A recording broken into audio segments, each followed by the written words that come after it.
I'm George Rudolph, Dr. George Rudolph. Uh, I am professor and chair of computer science at Utah Valley University in Aurora, Utah. My interest in computer science actually is in how computers can learn without being programmed by humans. And a big part of that has to do with things like we're doing a repetitive task. How do we automate that? And sometimes, for example, we might do a thing just in general life. We might do a thing one way if we're doing it once, but then if we realize, oh, I need to do this over and over again, we want to think about how do I automate that? And, and are there possibilities for things like, can I have a tool that learns from how I do things and then does them my way over time even, so things like that. So those are the kinds of things that I think about on a day-to-day basis. I've actually been familiar with Lucid or some form of Lucid chart or Lucid tools for over a decade. And even today, my main uses of Lucidchart right now are if I need to draw a diagram or a picture of something for a test or for homework, for a slide presentation, things like that. I will, I actually don't like using PowerPoint that much anymore because I see what tools like Lucidchart and some others do. But my go-to tool right now, because my university provides licenses to the faculty and the students, I'll use Lucidchart when I need to draw a picture and export it, make a screenshot or an image or whatever, and embed it in something else. I'll use Lucidchart or some form of Lucid tool to draw that picture and then import it into my materials. And I find that really convenient for doing.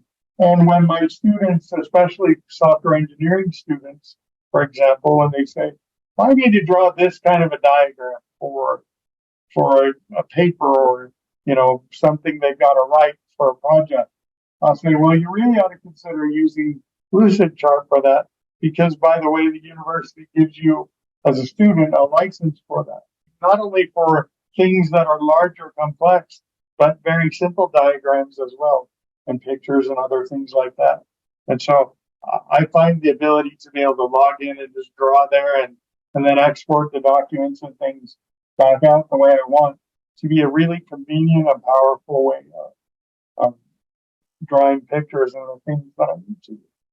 Now, I also know that Lucidchart and Lucidspark have other capabilities for teaching students and using them in the classroom.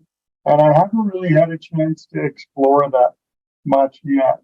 But I do plan on doing that in the future because I've seen some of the dynamic aspects of it that I've been shown and ways of interacting with students collaboratively, I think can be very powerful, even in the programming courses that I normally teach that aren't necessarily visual in and of themselves. There are ways of communicating information interactively.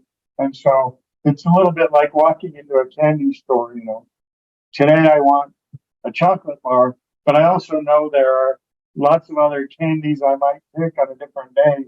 And that's kind of how I view Lucidchart and Lucidspark right now, as far as what capabilities are out there. And I'm the kind of person where if I'm going to use a tool, I like to push the limits of what it can do. And so I'm looking forward to doing that in the future. And I have a little bit of a plan. I just haven't done as much of that with this particular tool and suite as I would like. But I know that it's there. And if I have a need and I recognize that Lucidchart or Lucidspark can meet that need, then I will definitely look at using it. And so I think that's important for other people to know because I'm not a Lucidspark employee, I use their tools and I like them, but I'm a real person and a real teacher in a situation. And so that's what I plan to do.